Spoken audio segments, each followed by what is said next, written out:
오늘 함께 나누실 말씀은 예레미야 31장 1절에서 9절까지의 말씀입니다.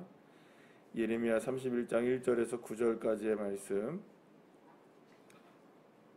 우리 함께 합독하시겠습니다. 여호와의 말씀이니라. 그때 내가 이스라엘 모든 종족의 하나님이 되고 그들은 내 백성이 되리라. 여호와께서 이같이 말씀하시니라.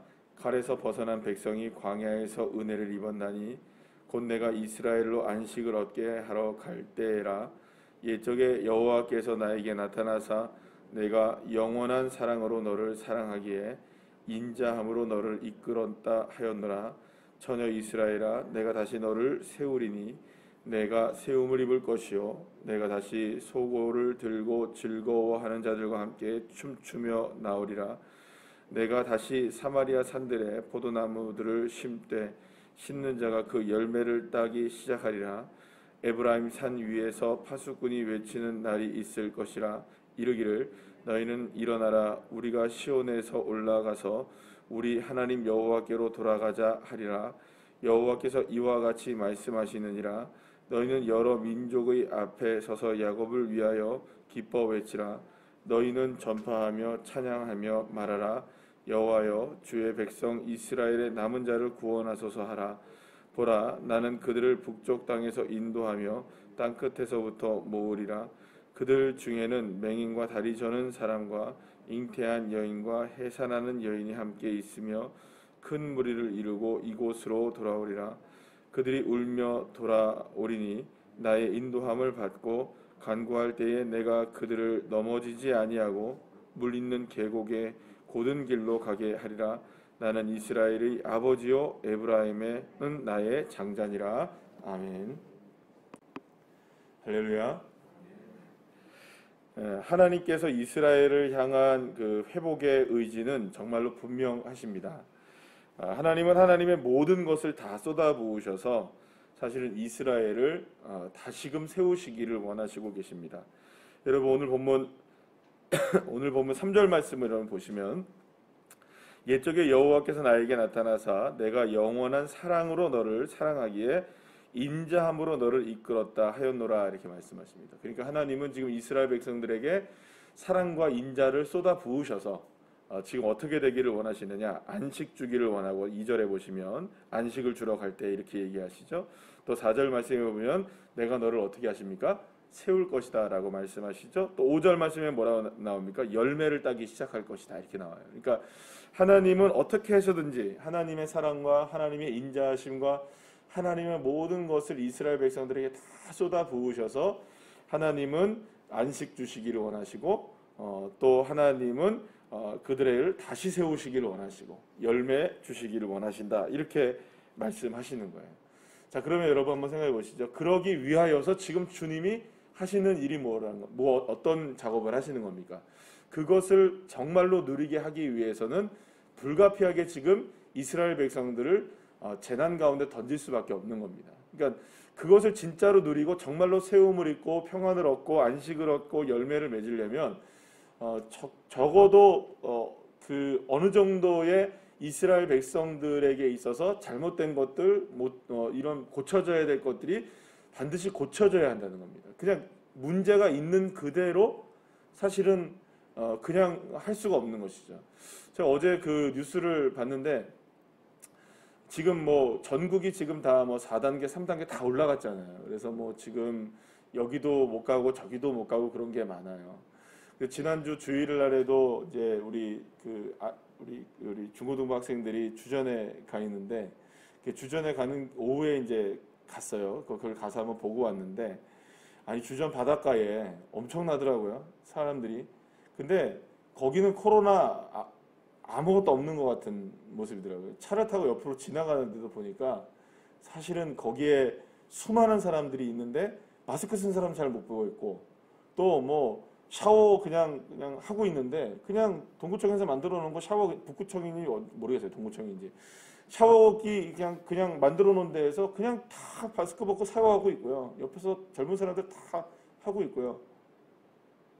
그러고 있더라고요. 근데 어제 뉴스를 보니까 여기도 못 가고 저기도 못 가는 사람들이 이제 어제가 이제 마지막으로 그러니까 주일이죠. 우리로 보면 주일이 마지막으로 이제 단계가 3단계로 올라가기 전이니까 월요일부터 올라갔으니까 그러니까 이제 여기저기 막 못 가는 사람들이 막 몰려들어서 어디로 몰려들었냐면 양양으로 몰려든 거예요. 강원도 양양으로 해변가에 너무너무 사람들이 많이 몰렸는데 젊은 사람들이 술판을 벌이고 난리가 났는데요.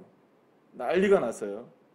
거기에 마스크 쓰는 사람도 거의 없고 폭죽 터뜨리고 빵빵빵빵 거리고 난리가 나요. 경찰이 와도 뭐라는지 아십니까? 이건 좀 아니지 않습니까? 좀 흩어지세요. 이렇게밖에 말을 못해요. 경찰이. 그 장면 보고 야 이게 우리나라가 맞나 싶을 정도로 그렇게 그 모습이 보이더라고요. 여러분 지금 뭐 물론 그분들이 술도 먹고 자유롭게 젊은 날에 휴가 기간 때에 바닷가에 가서 막 그러고 노는 거 여러분 자유죠. 그 사람들의 자유긴 하겠죠. 뭐 그걸 억압하면 안 되는 뭐 그럴 수도 있겠죠. 근데 왜 안 되죠? 그렇게 하면 지금 문제가 해결이 됐습니까? 안 됐습니까? 이 코로나라는 게 해결이 안 된 상황이잖아요. 안 된 상황에서 지금 뭐 어제 뉴스 보니까는 이미 코로나가 50% 이상이 걸리는 사람이 50% 이상이 델타 변이다. 이렇게 벌써 이렇게 나와서 우리나라에는 이제 델타 변이가 뭐 우세종이 되었다. 이렇게 얘기가 벌써 나왔어요. 그러면 이제 퍼지는 건 다 시간 문제인 거예요. 지금 미국 같은 경우도 마스크 다 벗었다가 엄청나게 지금 다시 막 확진되고 유럽 같은 데도 확진되는데도 다시 마스크 쓰라니까 씁니까 안 씁니까 사람들이. 난리가 나는 거예요. 막 데모하고 난리가 나고 그것 때문에 체류탄 터지고 난리가 나는 거예요. 근데 지금 문제가 해결이 안 됐단 말이에요. 지금. 그럼 뭘 해결해야 됩니까? 지금 어쨌든. 이 바이러스를 해결해야 될 거 아니에요. 우리가 어떻게든. 그래서 노력을 해야 될 거 아니에요. 제가 자꾸 이 코로나로 이야기를 해드리는데 제일 적당할 것 같아요. 우리가 지금 경험하고 있는 일이니까. 연구 결과가 나왔어요. 뭐냐면 어제 뉴스를 또 하나를 보니까 어떤 뉴스가 나와 있냐면 코로나에 걸리면 뇌졸중에 걸린 것보다 훨씬 더 뇌 손상이 심각하게 올 수 있는 가능성이 훨씬 많대요. 일반적으로 특히 이제 산소 치료를 했던 사람들한테 훨씬 더 많이 그런 경우가 나올 수 있고 일반적으로 가볍게 지나간다 할지라도 치매 증상이 훨씬 더 빨리 올 수 있는 연구가 있다는 거예요. 그러니까 안 걸리는 게 좋습니다. 가능하면. 뭐 가볍게 감기처럼 하고 지나가지 이게 아닌 거예요. 지금. 한 번도 우리가 경험해보지 못한 질병이기 때문에. 이게 문제가 해결이 안 됐단 말이에요. 그런데 그 위에다가 뭘 하고 할 수가 없는 거예요. 문제를 해결해야만 평안이 오고 마스크도 벗을 수 있고요. 그죠? 우리가 기쁨을 누릴 수가 있는 겁니다. 문제가 해결이 안 된 상태에선 세워지지 않고 진짜 안식이 있을 수가 없는 거죠. 그러면 하나님은 이스라엘 백성들의 문제를 해결하셔야 되는 게 맞습니까? 해결을 안 한 상태에서 계속 세워지는 게 맞습니까? 그렇죠? 문제를 해결해야 되는 거예요. 그러면 이스라엘 백성들의 문제는 뭐였습니까? 우상을 섬기는 것이고 죄악에 빠져 있는 것이고 하나님을 사랑하지 않는 것이었어요. 그거를 고치시기 위해서 불가피하게 하나님은 뭘 주시는 겁니까? 이스라엘 백성에게 재난을 허락하실 수밖에 없었던 것이죠. 그 재난을 통하여서 무엇을 깨닫게 되는 겁니까? 우리가 죄를 지었구나. 우리가 우상을 섬겼구나. 우리가 잘못했구나. 그것 깨닫고 돌아오게 하시기 위해서 불가피하게 재난과 고난과 이 아픔과 이런 것들을 겪게 하시는 것이지 절대로 고난 자체가 목적이 아닌 겁니다. 고난은 목적이 뭐냐? 유익한 것이 목적이죠. 그 이스라엘 백성들이 지금 70년을 통과해야 될 때로는 40년을 통과하기도 했고 또 70년을 이번에는 통과를 해야 되는데 이 통과하는 기간 동안에 이스라엘 백성들이 가지고 있어야 되는 마음가짐이 뭐여야 합니까? 어떤 거여야 됩니까? 철저하게 바꿔줘야 되는구나. 하나님 은혜 가운데 철저하게 새로워져야 되는구나. 주님의 뜻 가운데 바뀌어져야 되는구나. 이거 인식하고 견뎌내고 버텨내면 하나님이 어떻게 하신다는 겁니까? 내가 너희들에게 사랑과 인자함을 쏟아 부어서라도 너희들에게 안식을 줄 것이고 다시 세워지게 할 것이고 열매 풍성하게 맺게 할 것이고 기쁨을 허락해 주실 것이다. 사랑하는 여러분, 동일합니다. 저와 여러분의 인생에도. 믿으십니까? 우리의 삶에 때로는 이런 일들 저런 일을 당하는 이유 중에 하나는 하나님이 우리를 지금 다스리고 계시는 작업을 하고 계시는 겁니다. 왜냐? 다시 세워주시기 위해서. 우리에게 진정한 안식이 무엇인지를 깨닫게 하기 위해서. 우리에게 진짜 열매를 주시기 위해서. 우리를 정말로 춤추며 기뻐하게 하기 위해서. 고쳐져야만 그게 바뀌어지니까. 고쳐져야만 새로움을 입을 수 있으니까. 그러니 여러분, 우리가 지금 여러 가지를 겪고 어제도 우리가 어떤 일을 겪으셨는지는 제가 어떻게 알겠습니까? 또 오늘 우리가 겪어내야 될 일들이 무엇인지 제가 다 어떻게 알겠습니까? 그런데 여러분, 우리가 무엇을 경험하게 되든 경험했든 경험할 것이든 그 모든 순간 속에서 주님이 원하는 건 딱 하나입니다. 나는 네 아버지고 너희는 내 자녀이고 난 너희 하나님이다. 믿으십니까? 그래서 주님이 모든 것들을 다 쏟아 부어서 우리를 새롭게 해주시고 세워주시고 그렇게 은혜를 베풀어 주시기를 원하신다는 겁니다. 그럼 우리가 해야 할 건 무엇이겠습니까? 순종입니다. 순종. 감사이죠. 네. 때로는 이런 부딪힘이 있고 때로는 저런 부딪힘이 있고 때로는 저런 아픈 마음을 경험하기도 하고 때로는 저런 모습이 나타나기도 하지만 그때 성숙한 신앙인은 어떤 사람일까요? 하나님 감사합니다. 하나님 감사합니다. 하나님 감사합니다. 전 고민이 있는 거예요. 이제 뭐냐면 지금 지금 저희들이 이제 교회가 또 단계가 올라가서 30%만 우리가 예배를 드릴 수가 있대요. 그러면 또 인원이 적어지고 뭐 이런 거예요, 다. 그럼 어떻게 해야 되지? 제가 산술적으로 계산을 해볼까요, 여러분들? 우리 교회에서 주일날 예배 드리면은 45명이 적어도 드릴 수 있고 거기에 완료자는 괜찮으니까. 그러면 여러분 생각해 보시죠. 우리 교회에서 적어도 주일 예배는 산술적으로 보면 90명이 이상이 드릴 수가 있잖아요. 밑에까지 다 하면. 근데 이번 주에는 전 세대, 모든 세대 예배예요. 산술적으로는 다 드릴 수 있나요? 없나요? 있습니다. 계산적으로는 다 됩니다. 그런데 다 그렇게 생각할까요? 저처럼? 우리 모두가 다 똑같이 생각할까요? 다 안 똑같이 생각하죠.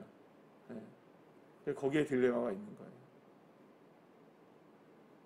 그러니까 사실은 어려운 게 너무나 많아요. 하나를 결정하고 뭔가를 한다 할지라도 이게 그냥 결정되는 게 아니니까. 그러니까 사실은 우리의 인생 가운데에서도 갑자기 뭐 작은 결단이든 큰 결단이든 어떤 것들을 결단하게 될 때 가장 중요한 것은 그러니까 결국에는 우리가 주님의 뜻을 묻고 기도할 수 있는 것밖에 없죠. 순종하면서 주님이 원하시는 대로 순종해 나가는 것밖에 없죠. 그런데 그 순종이라는 것은 그 상황 속에 그냥 감사한 겁니다. 아이고 또 뭐가 안 되네. 또 이렇게 해야 되네. 저렇게 해야 되네. 우리가 이렇게 바꿔야 되네. 저렇게 바꿔야 되네. 이렇게 우왕좌왕하면서 그렇게 하는 것이 아니라 그래 맞아. 예배는 그냥 예배죠. 그죠? 본질은 변하는 게 없잖아요. 그렇잖아요? 예배는 예배니까. 그러니까 본당에서 예를 들어서 몇 명이 드리고 몇 명이 드리고 몇 명이 드리고 그러니까 좁겠네. 그러면 내가 어떻게 해야 되지? 이거 안 생각해도 되는 겁니다. 그죠? 방법은 딱 하나입니다. 그냥 예배에 대한 집중만 하면은 여러분 뭐 교회에 나와서 어디서든 예배를 드리면 그게 감사이겠죠. 그러니까 그런 마음들을 갖고 계신 분들이 뭐 여기 계신 분들은 다 그런 줄 믿습니다. 제가 새벽에 나오신 분들이요. 다 똑같이 생각은 안 할 거란 말이죠. 다 제각각일 거란 말이죠. 중요한 거는 정말로 주님은 우리에게 어떠한 상황 속에서도 우리를 세우시길 원하시지. 우리를 기쁘고 춤추게 만드시길 원하시지. 하나님은 우리를 재난 가운데 우리를 빠뜨려서 우리를 골탕 먹이시는 그런 분이 아니시라는 겁니다. 사랑하는 여러분, 하나님이 오늘도 저와 여러분을 어떠한 상황 가운데 있다 할지라도 세우시기 위해서 딱 한 가지만 기억하십시오. 사랑을 쏟아붓고 계시고 인자함을 쏟아붓고 계신다는 거. 아니 내가 못 느끼겠는데요. 그건 여러분들이 지금 무엇에 집중하기 때문일까요? 예. 주님이 그렇게 하고 새롭게 세우신다는 그거를 우리가 믿지 못하면 사실은 그걸 우리가 느낄 수도 없고 그걸 바라볼 수도 없는 거죠. 아, 주님이 나를 세우시기를 원하시기에 사랑과 정성을 다 쏟아붓고 계시는구나. 지금이 그 시간이구나. 그래서 그걸 겸손이라고 얘기하는 겁니다. 그걸 그대로 받아들이는 것. 그 자리에 그대로 머무는 것. 할렐루야. 오늘도 그런 날이 되시길 소망하고 그렇게 승리하시기를 간절히 축복합니다. 기도하시겠습니다.